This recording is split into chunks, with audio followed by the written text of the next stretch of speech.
Hi everyone, Rhoda here with a JAC Capsule. We're going to do exercises about the relationship between exponents and logarithms. Here is the fact that you need in order to solve the problems.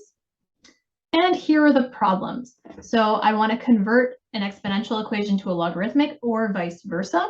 And also see if there's anything that you can notice. If you can go a little bit deeper in each question, that'll be even better. Pause the video here, try all three of them out. And when you come back, I'm going to solve all three of these one after the other. Here's the solution to A. We had 3 to the 0 equals 1. I just want to rewrite that as an equivalent logarithmic equation. So here the base is 3. The base is going to stay 3 when we write our logarithm. So it's log base 3. The input was 0. That becomes the output for our logarithm. The output is 1. That becomes the input for our logarithm. So the equivalent expression would be log base 3 of 1 is equal to 0. So it's a really important fact, that's why it's showing up in all of these videos, that log of 1 is 0 no matter what your base is. On to part B.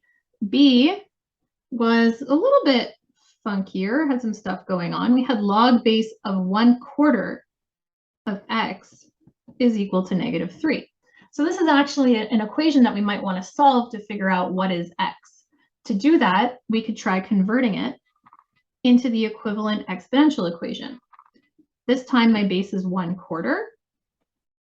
That's a little bit unusual, having a fraction for a base. You might be wondering, is that okay? Yeah, that's totally fine. A base should be a positive number, but it can be a fraction, no problem. That just means that the base of my exponential is going to be 1/4. Now, my input was x before. That becomes my output. My output was -3. That becomes my input. So that becomes the exponent that I'm raising 1/4 to. Well, that actually lets me figure out what x is. It means that x is equal to 1/4 raised to the power of -3, which I could solve. Remember that when you have a negative exponent, you can apply that by taking the reciprocal of the base. So that would be 4 to the 3. 4 times 4 times 4 is 64. So the value of x is actually 64. That wasn't the question. The question was this part up here, just to convert the expression. So if you did that part, great. I just noticed that I could go even further and solve for that value of x. Last one, we had ln of -15 equals y. When I see this one, an alarm bell goes off in my head. And if it does for you too, that's fantastic. What's the alarm bell saying to me? The alarm bell is saying to me, you can't take a logarithm of a negative number.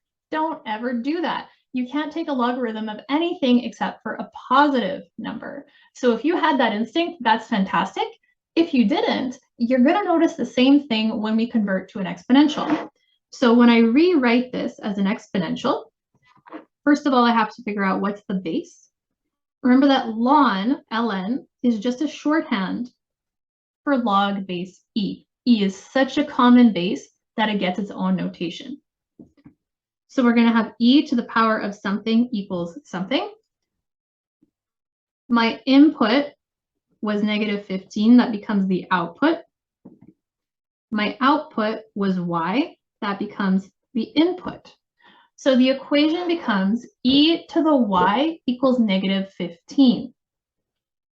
So to know what y is, I would have to know what can I raise e to the power of to get -15. If that e is intimidating you, just remember it's just a number. It's about 2.7. So about 2.7 raised to the power of what could give me -15? Well, nothing. Nothing ever could. Any exponential can only give you positive numbers. If you're saying to yourself, well, what if I use y equals a negative number? Isn't that going to give me a negative answer? No, it's not, because if you try 2.7 to the power of negative, whatever you like, it's not going to give a negative answer. That negative exponent is giving you a reciprocal. So it's still positive. no matter what you do. So what does that mean?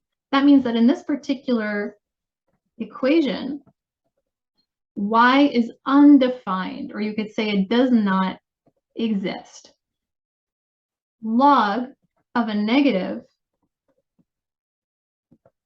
never exists. It's always undefined.